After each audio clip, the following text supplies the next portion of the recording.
Next up, we are going to the Premier League, the English Premier League today. We had pretty much all the games are over now. But we had big one today, Liverpool hosting Tottenham at Anfield. Liverpool defeat Tottenham 4-3. Crazy goal. Harry Kane, Hummingson, Richarlison score for Tottenham.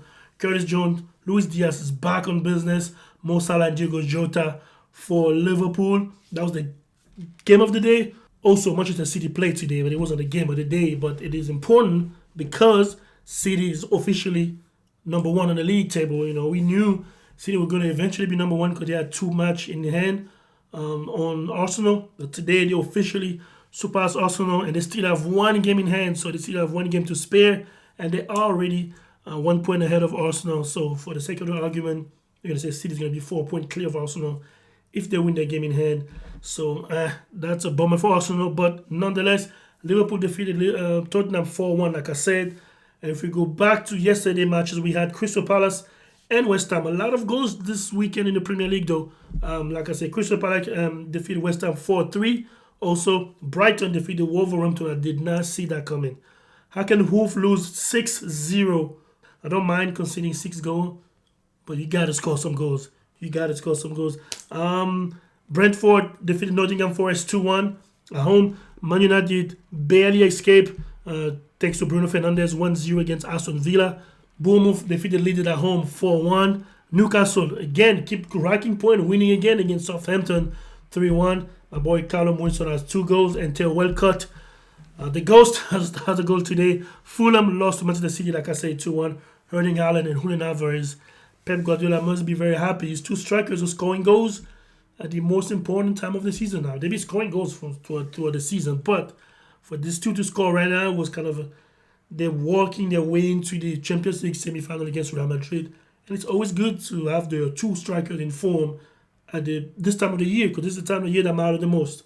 The last sprint for the league title and the last sprint for the Champions League. These are the months that matter. April, May, and June are the months that matter in football calendars. So yeah, that's it in England. The league table still is now as follows. I'm going to say City's first, 76 points, 1 point clear of Arsenal. Arsenal hasn't played, but it doesn't matter because Arsenal has a winning game more than everybody else. Arsenal is second, 75 points, 1 point behind City. But like I said, City has 1 game in hand on Arsenal. And then Newcastle is solid third, keep racking up points. That's really good for Newcastle. They kind of stalled a little bit in the month of February and the beginning of mid-March. They were kind of stalling, and now they're back on track. Manchester United is 4th, 63 points. Then Liverpool is now 5th, but United has 1 game in hand. So for the sake of the argument, if United win their game, just like I did with City, if United win their game, United is actually 3rd on the league table because they will be 66 points. So provided they win their game, they will be 3rd in the league. And I worry about Liverpool being behind them because Liverpool is right there with 5th, 56 points, and then Tottenham, 54 points. I'm going to tell you what, the way Aston Villa has been playing, I'm not even sure Tottenham can finish the season Europa League Conference. I'm not even sure. The way Aston Villa, Brighton, and Brentford have been playing lately, I'm not even sure Tottenham will finish playing anything in Europe. They still can, but I'm just seeing the trajectory. It doesn't seem like they might make a push at the end of the season. They still have pretty much 5 matches remaining, 6 for City and of course 6 for United. But Tottenham has to be very careful, especially they have 1 game above everybody else. Tottenham has 4 matches left, 4, and they have to push for the European League. And Brighton has 3 games in hand on Tottenham. That's not good news. So Tottenham can still fight to the end of the season. But the way they're going, I'm not sure they're going to make it even to the Europa League Conference. It's up to them to fight and make it to the end of the season. Next matchup in the Premier League. Now we have one more match of this match game 34 on Monday. Leicester City is hosting Everton. And then we get Arsenal and Chelsea on Tuesday for the last game of this match day 34. And then Wednesday we have league action. Manchester City is going to host West Ham for one of their last match in hand. They had to reschedule the match day 28th. And Liverpool is hosting Fulham. So we're going to have a clearer picture where City stand after they should be able to defeat West Ham and after Liverpool should be able to defeat Fulham. City and Liverpool both play at home, should be easy. And also Man United playing their rescheduled match on Thursday against Brighton, away at Brighton. That one is not a given for Man United. So yeah, I know we did. I know I said, let's pretend they're gonna win their match, but it's not easy to go win at Brighton on a Thursday night. So but we see. So we're gonna have a clear picture. Everybody will be exactly at 33 matches coming this coming weekend.